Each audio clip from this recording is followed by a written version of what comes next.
2-2.5 साल वेस्ट हुए घूमने फिरने में, इन चीज़ों को कवर करने में, कौन सा ठीक है कौन सा नहीं, खुद से किया सब, कॉन्फिडेंस आता है। Best lessons are learn through bitter experiences. तूने डिकोड करना नहीं आता ना, एक बार आपको यूट्यूब पे देखते थे वीडियो तो बोलते थे कि एंथ्रोपोलॉजी में नंबर अच्छे आते हैं, फिजिक्स में अच्छे आते हैं, नंबर स्कोरिंग करने हैं। तो मैंने अपनी चीज़ें गौर नहीं करी, मैं यूट्यूब वालों की चीज़ों में कंफ्यूज हो गया। 80% रट्टा मारना होता है, व्याख्या वगैरह धोए वगैरह, बस फैमिली मतलब बोले पूरे खानदान में कोई नहीं है गवर्नमेंट में, क्योंकि ना 2-3 साल चाहिए बेस मजबूत करने के लिए, वो टेम्परामेंट चाहिए। फिर सवाल ना मेरे इसलिए सही होते हैं ना कि मेरे दोस्तों ने कुछ बोला था उस टाइम, वो माइंड में क्लिक होते जा रहे, यहाँ भी बोला था हिस्ट्री के बारे में, हिस्ट्री पॉलिटी ऐसे याद हुई है मोस्टली। मतलब CAPF भी दिया था आर्मी के अंदर, वो देख आया था मैं, SSB, तो थोड़ा इंग्लिश की वजह से रह गया। बीटेक के बाद जॉब करने का था कि जॉब करेंगे IT सेक्टर में, अपना कुछ देख लेंगे। फिर अब लगता है कि हाँ कुछ ना कुछ एडजस्टमेंट हो ही जाएगा लाइफ में। कि ना अब थोड़ा सब चीज़ें बहुत डायनामिक होती जा रही है। मेरा सबसे पहले टारगेट था UPSC, बट जब भी ना मेरा प्लान भी था वो मैंने उस पर काम करता गया। PCS पर PCS भी दिया मैंने, RO भी दिया। ये है कि 2026 तक मेरा कहीं ना कहीं जॉब लेके निकलना है। Containment is natural wealth, luxury is artificial poverty. जैसे हर्षिता गोयल जी हैं, उन्होंने एक बताया था, जब दूध में मक्खी गिर जाती है हम फेंक देते हैं, लेकिन वही मक्खी अगर घी में गिर जाती है तो मक्खी को फेंकेंगे, घी को नहीं। तो ये मॉरल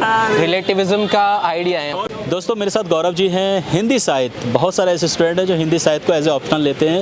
एज ए हिंदी साहित्य ऑप्शनल पेपर है, तो उसमें आपको क्या पढ़ना चाहिए, कैसे पढ़ना चाहिए, क्या करना चाहिए। Sir Gaurav sir, thank you very much for available time. सबसे पहले thank you sir. Paper overall ठीक गया था मेरा ना। पढ़ने का मेन सोचना मतलब भिका देवी सर, उनका मैं नोट्स पढ़ा था 3-4 महीने ठीक से ध्यान दिया तो ओवरऑल कवर हो गया। एज हिंदी में वही मुझे ठीक लगा मेरे लिए। उससे पहले ना मैंने एक बार वो भी ट्राई किया था एंथ्रोपोलॉजी। अच्छा। हाँ, तो मैं ट्राई किया 1-2 महीने पढ़ा भी, पर ठीक से हो नहीं पाया क्योंकि उसके सोर्सेज इंग्लिश में हैं। हाँ, मैंने बीटेक भी करा, पर बीटेक वालों की ना एक मैं सोचा कि थोड़ा ट्राई करूँ फिजिक्स केमिस्ट्री पर और हो नहीं पाया मुझसे। हिंदी मीडियम का यही एक वो रहता है, थोड़ा ड्रॉबैक, कवर नहीं हो पाती हैं चीज़ें। फिर लास्ट में काफ़ी टाइम वेस्ट किया, काफ़ी 5-6 महीने, तो फिर मेरा यही रहा कि हिंदी शायद सही है मेरे लिए। अच्छा। अब थोड़ा कॉन्फिडेंस आ रहा कि पेपर पूरा ओवरऑल कवर हो गया। मतलब आपने एक्सपेरिमेंट किया है, एंथ्रोपोलॉजी पहले थी, बट वहाँ पे कहीं चीज़ें समझ में आए तो आप हिंदी में आए। अभी कंफर्टेबल थे आप हिंदी में? अब बिल्कुल कंफर्टेबल हूँ, क्योंकि मैंने कम से कम 6 महीने दिए हिंदी साहित्य पर, तो थोड़ा अब लगा कि हाँ कमांड पूरी है। जैसा कि आपने कहा 6 महीने दिए हिंदी साहित्य, क्या 6 महीने में तैयारी हो सकती है ऑप्शनल हिंदी साहित्य? हो सकती है, हिंदी साहित्य तो हो सकता है, उसमें ओवरऑल स्टोरी होती है, नॉवेल्स वगैरह, तो आप पढ़ सकते हो। हिंदी साहित्य वालों में ये चीज़ है कि ना उसमें रियल लाइफ स्टोरी बताते हैं, कवर होती हैं। और मैं ना वो क्या है, वो ट्राई कहते हैं एंथ्रोपोलॉजी, उसके सोर्सेज थे इंग्लिश मीडियम में थे, हिंदी में थे ही नहीं। आप हिंदी मीडियम से हैं? हाँ। आपने इंजीनियरिंग की है? बोर्ड से हूँ ना, UP बोर्ड की यही प्रॉब्लम होती है, आधी पढ़ी इंग्लिश में आधी पढ़ी इंग्लिश में। अरे हाँ। तो मतलब काफ़ी घूमना पड़ा, पर लास्ट में ये है कि हाँ हो रही है। ये ऑप्शनल चेंज करना रिस्क नहीं होता है? काफ़ी रिस्क रहा, बहुत रिस्क। मेरा 1 साल पूरा वेस्ट हुआ। मैंने PCS का मेंस दिया, तो PCS के मेंस में 23 में ये था कि उसमें ऑप्शनल थे उस टाइम पर। जैसे ही मेरा टाइम आया तो PCS से हट गया ऑप्शनल वगैरह, 1 साल वहाँ वेस्ट हुआ।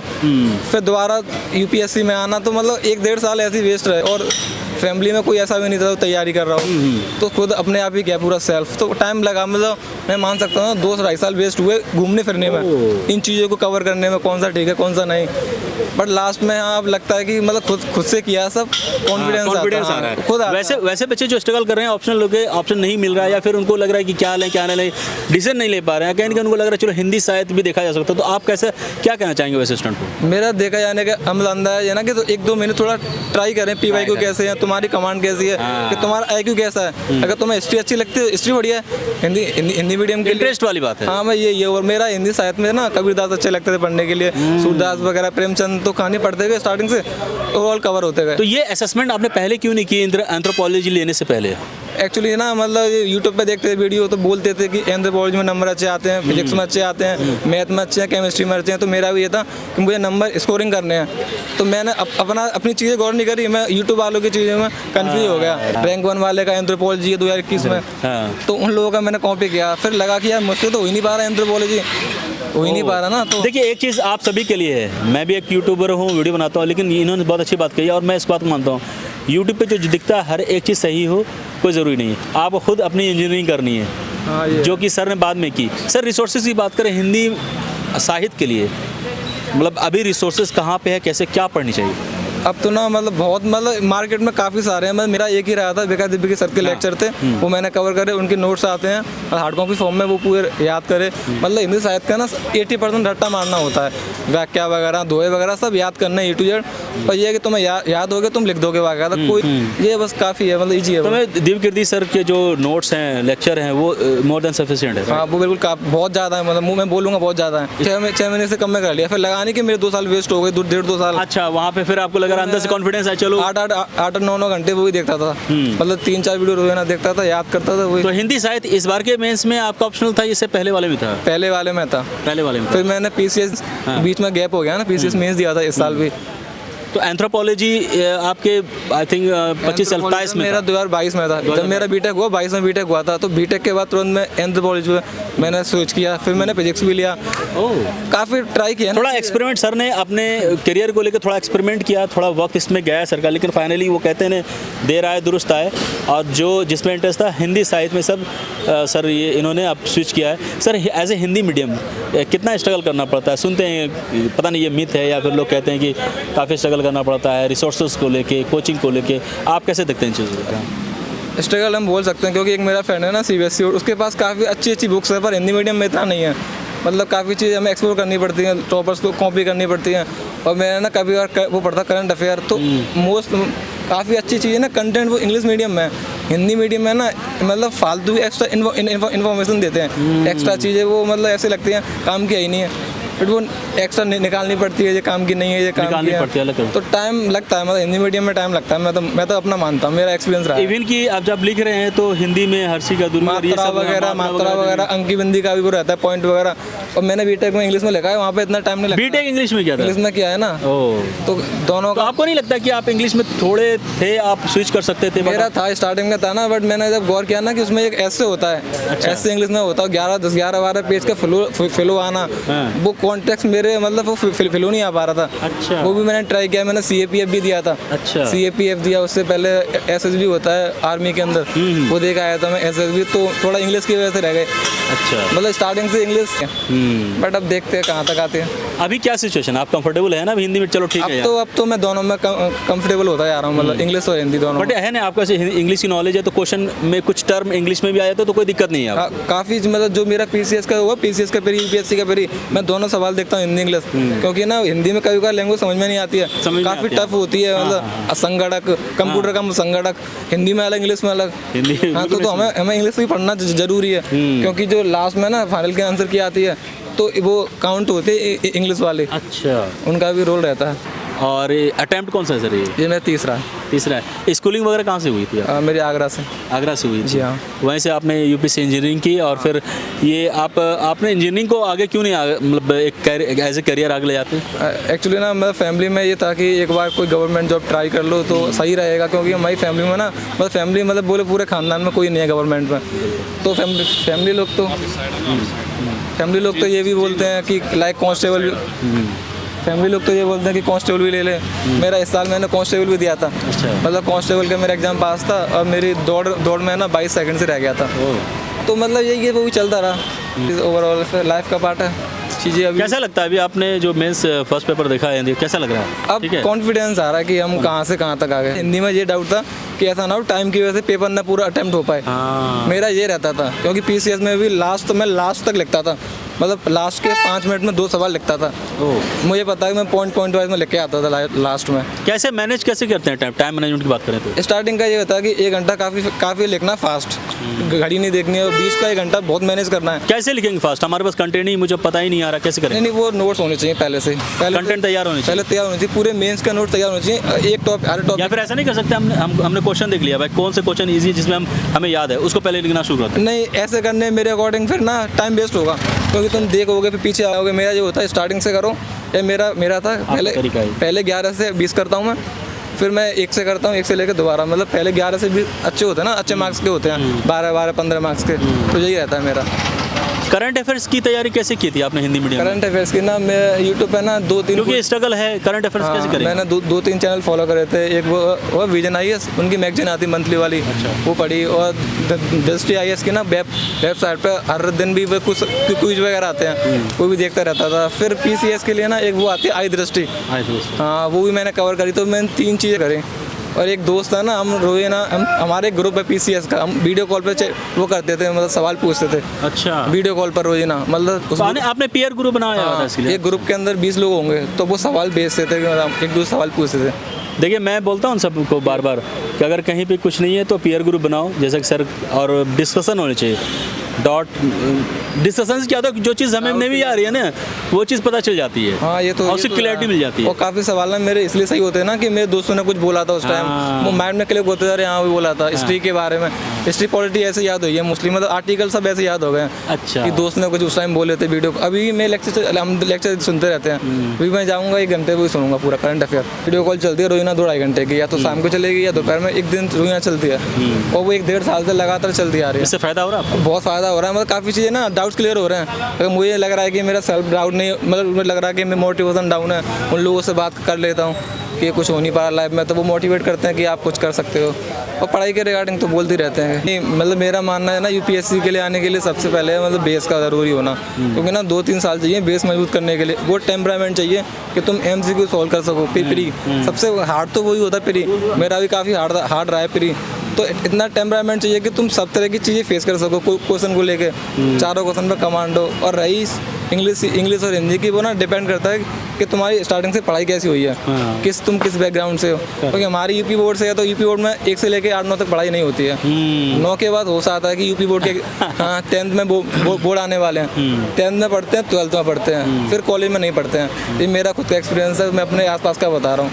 बट हाँ, अगर कोई बंदा सीरियस है तो मतलब सिलेक्शन चांसेस इंग्लिश में काफ़ी है, मेरा खुद का मानना है। क्योंकि बट ठीक है, अगर किसी को हिंदी भी है तो उसे निराश होने की ज़रूरत नहीं है।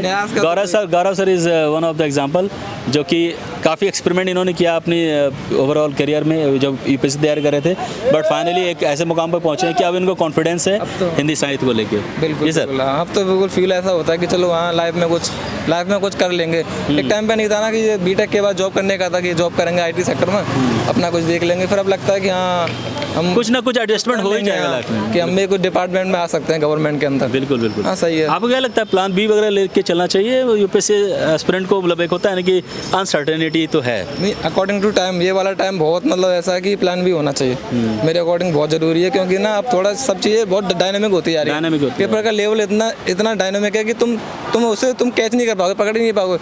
बहुत ही एनालिटिकल होने की जरूरत है, बहुत ज़्यादा, मतलब तुम समझ नहीं पाओगे कि अरे एक बार पास कर लिया, गारंटी नहीं है कि तुम अगली बार पास कर लोगे। प्लान भी मेरा सबसे पहले टारगेट था UPSC, बट जब भी ना मेरा प्लान भी था, वो मैंने उस पर काम करता गया। PCS भी दिया मैंने, RO भी दिया, मैं वो भी देता गया। RO में नंबर इससे रिलेटेड, मतलब एक ही प्रिपरेशन में सारी चीज़ें हो जाए, तो UPSC then PCS then RO। हाँ, मैंने RO भी दिया, मेरे उसमें भी नंबर 138 नंबर है, वो PCS भी दिया है, अभी आने वाला है। तो मेरा यही है कि और स्टेट एग्जाम है, वो तुम्हें लगेगा कि तुम्हारे GS से कवर हो रहे हैं। PCS, बिहार PCS, RO जो भी है वो भी बढ़िया जॉब है। SDM DSP मिलते हैं। अरे बढ़िया, ऐसी बात बोल रहे हैं यार, मुझे असिस्टेंट मिल जाए तो कर लूँगा। हाँ, वही तो ना, वो भी सही है, ओवरऑल सही जॉब है। मतलब मेरा प्लान भी PCS के। मुझे क्यों लग रहा है गौरव कि आप कहीं ना कहीं सेट करने वाले हो विद इन 1 or 2 years? मुझे लग रहा है ये है कि 2026 तक मेरा कहीं ना कहीं जॉब लेके निकलना है। क्योंकि लगातार मेरा भी यही मतलब फोकस है। मेरे अंदर से ना गट फीलिंग आने लग रही है अब, मतलब टू बी ऑनेस्ट मैं अपना बता रहा हूँ। नहीं 6 महीने से लग रहा है कि अब टाइम आने वाला है, जो मतलब मैं चाह रहा था। हर का वक्त आता है। हाँ, वही तो। और हर का वक्त आना भी चाहिए, जो मेहनत करते हैं बच्चे उन सभी के लिए। थैंक यू वेरी मच गौरव, आप पेपर 2 की तैयारी करें और फिर दोबारा आपसे मिलेंगे। और जल्द आपको मैं देखना चाह रहा हूँ UPSC भवन में, जब आप इंटरव्यू देने आए। Thank you sir. Thanks Gaurav. Better experience वाला एक क्वेश्चन आया था। अच्छा, तो वो पिछली बार जो आया था कि it is better to do something wrong than do nothing, तो उसके लाइन में था। और subtle art of war Sun Tzu का एक कोट आया था, वो भी बहुत काफ़ी रेलेवेंट था। ओके, कुछ करंट से था मतलब, अगर माना जाए? करंट से तो नहीं था, बस वही मेन था कि फिलोसफिकली ऐसे थे मेन। अच्छा, सारे फिलोसफर? जी, फिलोसफिकली थे। मतलब उसमें करंट आप कितना भी इंक्लूड कर दें, आपके ऊपर है, आपकी क्रिएटिविटी है, तो क्रिएटिविटी में था। और ये ज़्यादा फिलोसफिकल ऐसे थोड़े आसान होते हैं लिखने, क्योंकि इसमें हमें आपको ज़्यादा फ्रीडम मिलती है। मतलब फिलोसफिकल आसान होते हैं, बहुत जी। सारे बच्चे तो फिलोसफिकल से डरते हैं। तो उन्हें डिकोड करना नहीं आता ना, एक बार आपको आ गई decode, how to decode philosophical essay, इसके बारे में सर बताएंगे सर, डिकोड कैसे करेंगे? उसका तो पहले आपको इनहेरेंट आइडिया समझना पड़ेगा कि वो कहना क्या चाहते हैं, कहना चाहते हैं बस। और उसमें फिर आपने अलग अलग डायमेंशंस निकालने हैं। उस डायमेंशंस के लोग क्या करते हैं, बच्चे की पेस्टल का ही इस्तेमाल करते हैं, पेस्टल अप्रोच में नहीं। बहुत उसमें पहले आप डायमेंशन निकालिए और उसके अंदर आप पेस्टल का अप्रोच करिए। जैसे कोई भी क्वेश्चन हुआ, जैसे सबटल आर्ट ऑफ वॉर वाला था, तो उसमें मैंने अलग अलग डायमेंशन निकाले कि वॉर जो होती है, पहले तो बताया वॉर कितनी टाइप की होती है, आप चेंजिंग नेचर किस तरह से वॉर का जो नेचर है वो किस तरह से चेंज होते जा रहा है वक्त के साथ साथ। बिल्कुल। और फिर मैंने अलग अलग डायमेंशंस में बताया कि किस तरह से बिना वो जो है हम मतलब फाइट करें कैसे वॉर जीत सकते हैं। तो वॉर हम क्या नेशनल इंडिविजुअल लेवल पे इंसान की अपने आप से जो वॉर चलती है, अगर उसके अंदर एंगर है, प्राइड है और घमंड है बहुत ज़्यादा, तो किस तरह से उससे फाइट करेगा, कैसे वो कम करेगा, एथिकल वैल्यूज़, योगा, मेडिटेशन। फिर मैंने सोसाइटी लेवल पे बताया। फिर सोसाइटी लेवल के अंदर मैंने बताया पेस्टल अप्रोच के हिसाब से कि पॉलिटिकल में योगा, पॉलिटिकल किस तरह से जो है हम जैसे अगर वुमेन एम्पावरमेंट का करना है तो कैसे नारी शक्ति वंदन अधिनियम आया अभी, उसमें ऐसे। फिर मैंने नेशनल लेवल पे, फिर इंटरनेशनल लेवल, उसके अंदर मैंने पेस्टल अप्रोच। फिर काउंटर आइडियाज़ भी होते हैं। काउंटर आइडियाज़ में मैंने ये देखा कि क्या ज़रूरी नहीं है कि हर वॉर जो है प्यार से लड़ी जाए, कहीं कहीं पे हमें फोर्स यूज़ करनी पड़ती है सिक्योर करने के लिए। जैसे ऑपरेशन सिंदूर में जब तक हम अपना नेशनल इंटरेस्ट तभी सिक्योर कर पाए जब हमने टफ स्टैंड लिया था वहाँ पे। जी, बहुत बढ़िया, यही तो देखना होता है। बस वो प्रेजेंस ऑफ माइंड चेक करते हैं एग्जामिनर और फ्लो।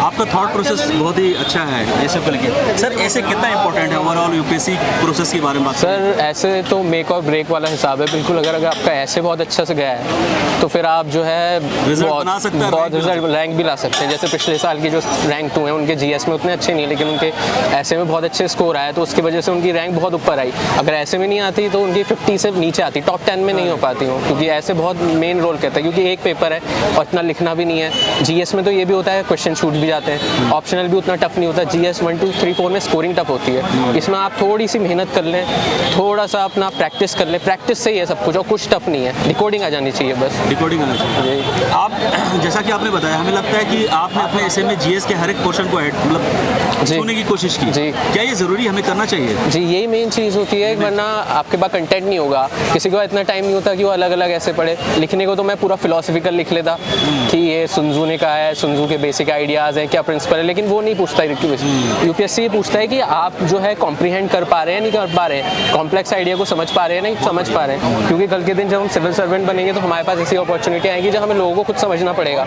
उनकी प्रॉब्लम्स को समझना पड़ेगा, बिन कहीं प्रॉब्लम्स को समझना पड़ेगा। तो बस यूपीएससी वही चेक करता है। और राइटिंग स्किल इसलिए देखता है कि वो आने वाले टाइम पे जो है, जैसे आईएफएस होते हैं, वो प्राइम मिनिस्टर वगैरह की स्पीच लिखते हैं, तो उनकी अगर आपकी वोकैबुलरी इतनी अच्छी नहीं होगी, वो नहीं होगी, तो प्रॉब्लम आएगी। तो वोकैबुलरी का भी थोड़ा टेस्ट है। और वक्त दूंगा क्योंकि हमें लगता है कि यू आर द बेस्ट जो कि और अच्छे तरीके से बच्चों को समझा सकता है। सर एक लेमैन लैंग्वेज, मतलब ऐसे हमें नहीं आता है, how to start from scratch, मतलब हमें शुरुआत से हाउ टू स्टार्ट राइटिंग है good essay from scratch to you know like on advance level. पहले तो मेरा ये रहता है कि आप अपने जीएस का सिलेबस पूरा कर लें अच्छे से, क्योंकि जीएस जो है वो मेन है, उससे आपको कंटेंट मिल जाएगा। बिना कंटेंट के आप कुछ नहीं लिख सकते हैं। जीएस और करंट अफेयर आपके पास होगा तो कंटेंट होगा। फिर आप सोचना शुरू करिए, जितना आप अपने दिमाग को रोस्ट करेंगे, जितना आप सोचेंगे, हर चीज़ में सोचिए, टॉपिक वाइज सोचेंगे। जी, टॉपिक वाइज सोचिए, हर चीज़ में घर से जुड़े हुए छोटी मोटी चीज़ों से सोचिए, कनेक्ट करना है। जी, जैसे हर्षिता गोयल जी ने बताया था कि जब दूध में मक्खी गिर जाती है हम फेंक देते हैं, अच्छा, लेकिन वही मक्खी अगर घी में गिर जाती है तो मक्खी को फेंकेंगे, घी को नहीं। तो ये मॉरल रिलेटिविज्म का आइडिया है यहाँ पे। तो हर चीज़ में छोटी छोटी चीज़ें सोचनी है, और हर कोई भी चीज़ जो है सब कुछ इंटरकनेक्टेड है। बस आप ध्यान से हर चीज़ में सोचिए। अगर आप हर चीज़ को अच्छे से सोचना समझना शुरू कर देंगे, आपके आइडियाज़ अपने आप आएंगे। सर हमारे पास ऐसे है, अब हमें लिखना है तो क्या कहाँ से शुरू करें? ऑब्वियसली इंट्रोडक्शन होता है, इंट्रो होता है, वहाँ से शुरू करेंगे। फिर एक कोहेरेंस होनी चाहिए, चेन ऑफ, ऐसा नहीं कि हम अभी बात कर रहे हैं एक ही डायरेक्ट चले गए जेड पे। जी, वो तो एक कोहेरेंस बनाए रखने के लिए क्या बेस्ट, इधर आइए सर, क्या बेस्ट तरीका होना चाहिए? सर उसमें तो सिंपल ये तरीका है कि रफ वर्क, पहले आप डायरेक्ट सीधे जंप मत करिए ऐसे में, पहले रफ वर्क करिए। जिसमें आप अपना कहाँ पे करेंगे, कैसे? रफ पेजेस होते हैं पीछे, उसमें जैसे आप सोचेंगे किस तरह से मैं इंट्रोड्यूस करूँगा, तो आप एक इंट्रोडक्शन तैयार कर लें। फिर आप इसमें ये सोचिए कि अलग अलग जो डायमेंशन है कौन सा है, हु, व्हेन, व्हाट, व्हाई, ये 4 डायमेंशन है। कोई भी क्वेश्चन है तो इसके अराउंड फ्रेम हो जाना चाहिए आराम से। बहुत बढ़िया। फिर उसमें आप जो एक एक पॉइंट लिख दीजिए। जैसे मैंने लिखा था इंडिविजुअल लेवल में करा तो मैंने लिख दिया इंडिविजुअल लेवल में मैं इस एग्जाम्पल को दूंगा, एक एक वर्ड। और फिर जब वो पूरा फॉर्म में तैयार हो गया, उसमें कम से कम 15-20 मिनट लगेंगे, तो फिर ऐसे आप आराम से 1 घंटे में लिख लेंगे, क्योंकि बस आपको बीच में इनपुट डालना है बस, और पूरा तैयार है। तो जो पेपर होता है उसके आखिर में एक रफ पेपर होता है, उसमें हम एक पॉइंटर बना सकते हैं, राइट? और उसके रेफरेंस हम ऐसे लिखेंगे। जी सर। तो कहीं पे भी डिस्कनेक्ट नहीं होगा, डिस्कनेक्ट नहीं होगा। अगर वरना अगर पहले लिखना शुरू कर दें, और प्रैक्टिकली मैंने भी इस चीज़ को देखा है, वरना जब आप लिखने के लिए बैठोगे ना तो आप इधर से उधर जंप कर जाओगे, और जब एक चेन बनी रहेगी ना, उस रेफरेंस से आप आगे बढ़ोगे तो एक कोहेरेंस रहेगी एंड टू एंड। और ऐसे पूरा क्लोज होना चाहिए, जहाँ से आप शुरू कर रहे हैं वहीं पे एंड होना चाहिए। जो आपका एनेक्डोट है वही आपका एंड भी होना चाहिए, ताकि वो पूरी कंप्लीशन आ जाए, एग्जामिनर को समझ में आ जाए इसने यहाँ से शुरू करा तो यहाँ ख़त्म कर दिया। सर कंक्लूजन जो होता है लास्ट में जब एंड करते हैं, तो उसमें पूरा जो कहते हैं पूरे ऐसे जो आपने उसका समावेश बहुत ही पॉजिटिव वे में, वहाँ पे उसके बारे में बताइए, क्या आपका व्यू है?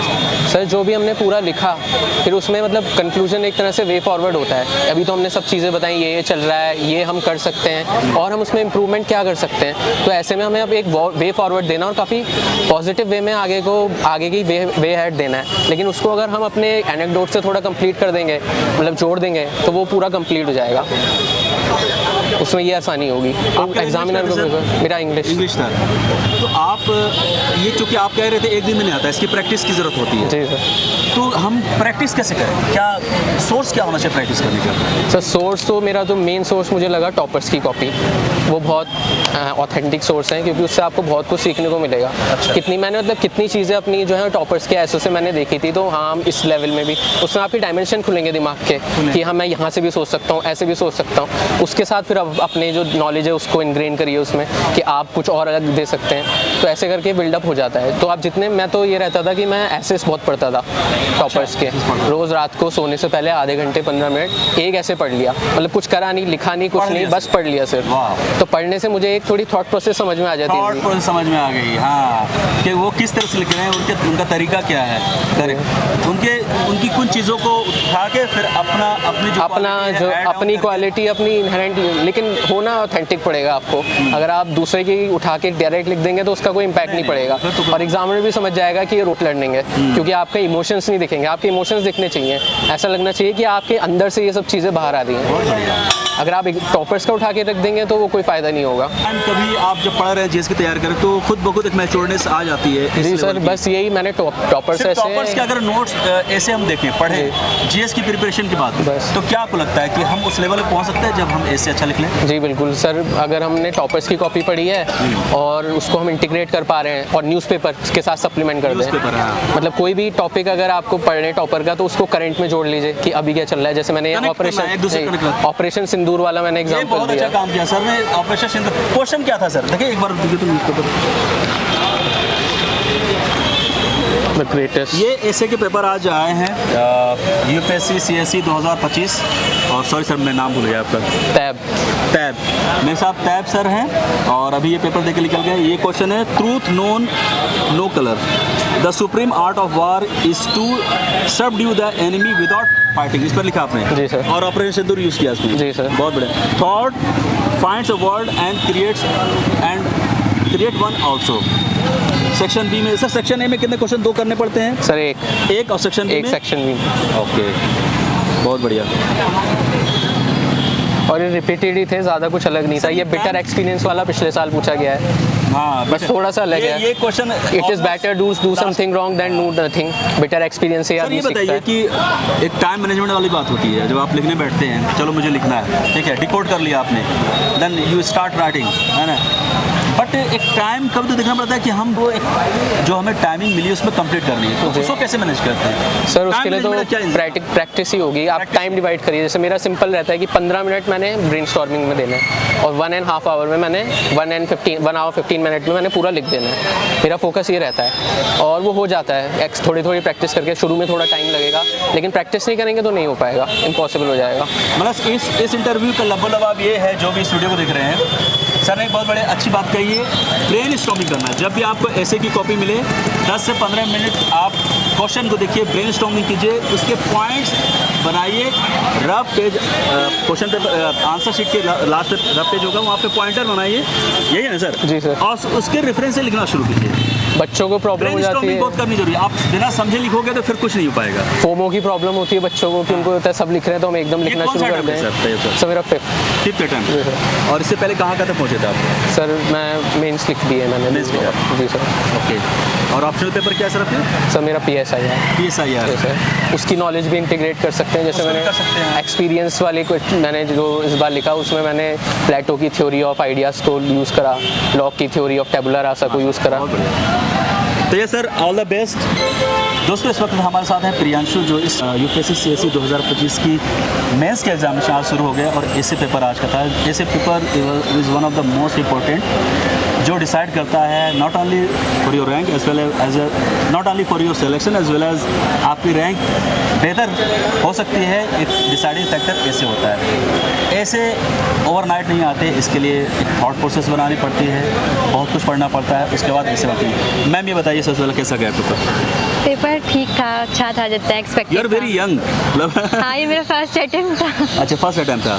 तो कैसे रहे पेपर सही था, बस एक चीज़ मैंने देखी कि मतलब पहले थोड़े इशू बेस्ड और फिलोसफिकल UPSC ने इंट्रोड्यूस किया था, लेकिन इस बार मतलब 8 टॉपिक्स थे, 8 फिलोसफी के बेस पे ही थे। तो आपको कैसा लगता है मैम, ये फिलोसफिकल ऐसे का ट्रेंड चला है और अब फिलोसफिकल ही ऐसे पूछे जा रहे हैं, इसके पीछे क्या मतलब UPSC क्या चाहती है आपसे? मतलब UPSC क्या बच्चों से समझना चाह रही है? मतलब वो बच्चों की नॉलेज के बजाय मतलब उनका पर्सनैलिटी जानने में ज़्यादा फोकस कर रही है, उनका एथिक्स बेस्ड कैसा है, तो उन सब में ज़्यादा होता है ना सोच, फिलोसफिकल की सोच कैसी है। एक होता है ना साइकोलॉजी, और फिलोसफिकली आप कितने डेप्थ हैं, नॉलेज कितनी है, कहाँ तक आप कितने डायमेंशन दे पा रहे हैं, है ना? इधर से लीजिए ना ऐसे। क्योंकि उसमें इंटरप्रिटेशन का बहुत स्कोप होता है, तो हर बच्चा उसको अलग टाइप से इंटरप्रेट करेगा। तो आपने किस तरह से उसको लिया है, उस टॉपिक को कैसे इंटरप्रेट किया है, क्या आप उससे समझते हैं, ये सब वो हर सब मैम डिफर आपने करता कौन है। से क्वेश्चन अटेम्प्ट किए? तो कौन से थे आपके? मेरा एक टॉपिक था best lessons are learn through bitter experiences, और एक था contentment is natural wealth, luxury is artificial poverty. वाह मैम, ये जब ऐसे आपके पास ये first time obviously you are new in this process, but ये ऐसे का पेपर आपके पास आया तो सबसे पहला काम क्या किया आपने?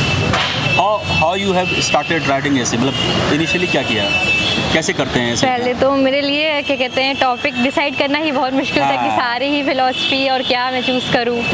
फिर मैंने देखा कि जिसके पास जो टॉपिक मेरे पास इंट्रोडक्शन लिखने के लिए बेस्ट एनेक्डोट अवेलेबल था, तो मतलब जो मुझे ऑलरेडी प्रिपेयर्ड थे एनेक्डोट, तो वो वाला टॉपिक मैंने उस हिसाब से चूज़ किया। और फिर पहले तो रफ वर्क में पूरा उसका ब्रेनस्टॉर्मिंग करी कि मुझे क्या क्या डायमेंशन देखिए ब्रेनस्टॉर्मिंग मेंशन करना है। देखिए मैम ने भी ब्रेनस्टॉर्मिंग की, मतलब ब्रेनस्टॉर्मिंग करना ज़रूरी है क्या?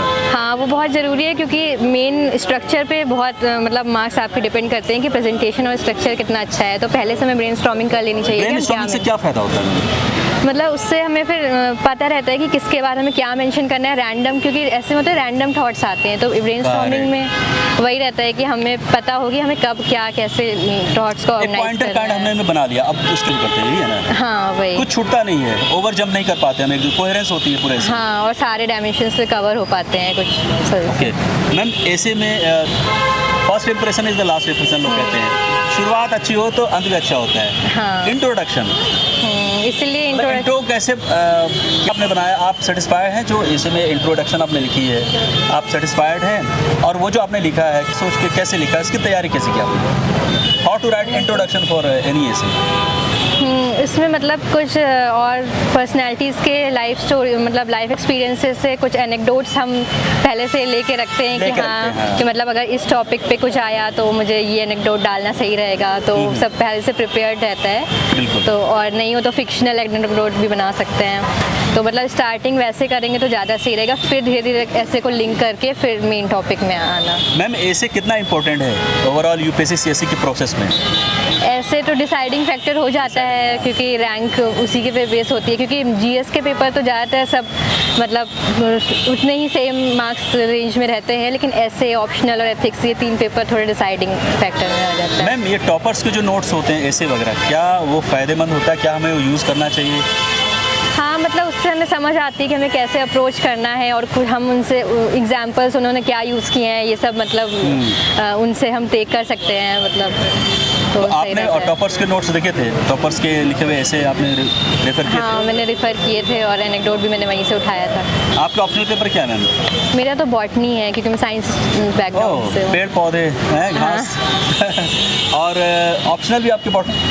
हाँ ऑप्शनल बॉटनी। ऑप्शनल बॉटनी है मैम। ये ऐसे आप, एक होता है ना कि हाँ हमें ऐसे लिखना है, बट एक प्रेशर ये भी रहता है कि वक्त पे हो जाना चाहिए जो टाइम हमें दिया गया है। हाँ। तो टाइम मैनेजमेंट कैसे, how you have manage, you have written both essays on time और बिफोर में भी, तो उसको टाइम मैनेजमेंट कैसे आपने मैनेज किया, टाइम को कैसे मैनेज किया? मैंने ये सोच लिया कि फर्स्ट ऐसे 1.5 आवर में हो ही जाना चाहिए किसी भी तरह, ताकि मैं सेकंड में भी तो कोई इक्वल टाइम दे पाऊँ। बैठे थी आप या फिर टाइमर practice लगा किया? के तो नहीं, लेकिन हाँ माइंड में प्रैक्टिस थी और टाइम देख के थोड़ा कर रही थी कि जितनी जल्दी मैं कंक्लूड करूँ, टाइम होने वाला है तो उस हिसाब से। मैम ये आपका फर्स्ट अटैम्प्ट है, ग्रेजुएशन कब हुई है आपकी? ग्रेजुएशन मेरी 2022 में मेरी पोस्ट ग्रेजुएशन कंप्लीट हुई थी। अच्छा पीजी आप कंप्लीट की, किस सब्जेक्ट में किया पीजी में? वो MSc बॉटनी किया था बॉटनी दिल्ली से। यूनिवर्सिटी। दिल्ली यूनिवर्सिटी से आप।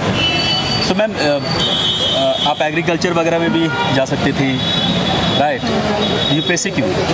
यूपीएससी मतलब मेरा पहले से ही डिसाइडेड था अच्छा। कि मुझे यूपीएससी में ही जाना है, क्योंकि मेरे पापा भी सिविल सर्वेंट हैं तो उनसे भी थोड़ी इंस्पिरेशन मिलती है। अच्छा, आपके पापा सिविल सर्वेंट है? हाँ मतलब वो PCS स्टेट PCS में है, तो मुझे था कि मुझे सेंट्रल लेवल में करना ओह है। ग्रेट। अगर पापा इस वीडियो को देख रहे हैं तो मेरे साथ है, आप ज़रूर बनोगी।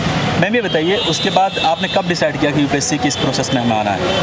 पहले से, ग्रेजुएशन से पहले से वो था तो या- ग्रेजुएशन से पहले डिसाइडेड था, बट हाँ स्टार्टिंग करने में थोड़ा लेट हो गया। लेकिन वो तो बचपन से ही था कि मुझे चाहे जो भी जिस भी फील्ड से ग्रेजुएशन करूँ, मुझे आना अल्टीमेटली इसमें ही है। पापा ने गाइड किया आपको? पापा ने गाइड मतलब मोटिवेट ज़्यादा कह सकते हैं, मोटिवेट किया और क्योंकि वो तो सपोर्ट पुराने बहुत बैच, ज़्यादा बहुत किया। पहले के बैच के होंगे तो उस टाइम और क्या? हाँ तो अभी मतलब के- उससे तो पैटर्न बहुत चेंज हो गया, लेकिन सपोर्ट, मोटिवेशन और हाँ कि तुम कर सकती हो, जब भी मुझे लो फील हुआ कि नहीं होगा तो ये चीज़ थी। मैम आपने कोई कोचिंग ली, आपने कैसे प्रिपरेशन की, किस तरह से आपने तैयार किया अपने आप को? मेंस तक पहुंचना एक बहुत बड़ी बात होती है, प्री मेंस तक पहुंचना। कोचिंग मैंने ऑनलाइन प्रेफर की, पहले मैं आई थी दिल्ली में ऑफलाइन, लेकिन फिर मुझे लगा कि नहीं मैनेज हो पाएगा, तो फिर मैं घर आ गई और मैंने ऑनलाइन कोर्स ले लिया था, तो अच्छा। उससे ही। तो ये एक बहुत बड़ा सवाल है, क्या ऑनलाइन कोचिंग लेके हम यूपीएससी की तैयारी कर सकते हैं? मुझे लगता है ऑनलाइन ही ज़्यादा बेनिफिशियल रहता है, उसमें हम मतलब अच्छे से पॉज कर सकते हैं, सुन सकते हैं, एनालाइज कर सकते हैं, और क्योंकि ऑफलाइन का जो इतना रश होता है उसमें चीज़ें समझना पर्सनलाइज्ड वे में वो मुझे ठीक नहीं लगता है। All the best ma'am for your GS 1 2 Thank you 3 4 so 5 much. और मिलते हैं फिर फाइनल इंटरव्यू जब आप यूपीएससी का देख के निकलेंगे, बाहर में मिलेंगे, आपसे जरूर मिलेंगे। Thank you very much ma'am. Thank you. Next video में और तो ये थैंक्स। हाँ सर, किसमें पत्रिका हाँ V2 मीडिया है, इस चैनल का नाम है V2 मीडिया। बच्ची बहुत आपकी तेज़ है, बता रहा हूँ आपको।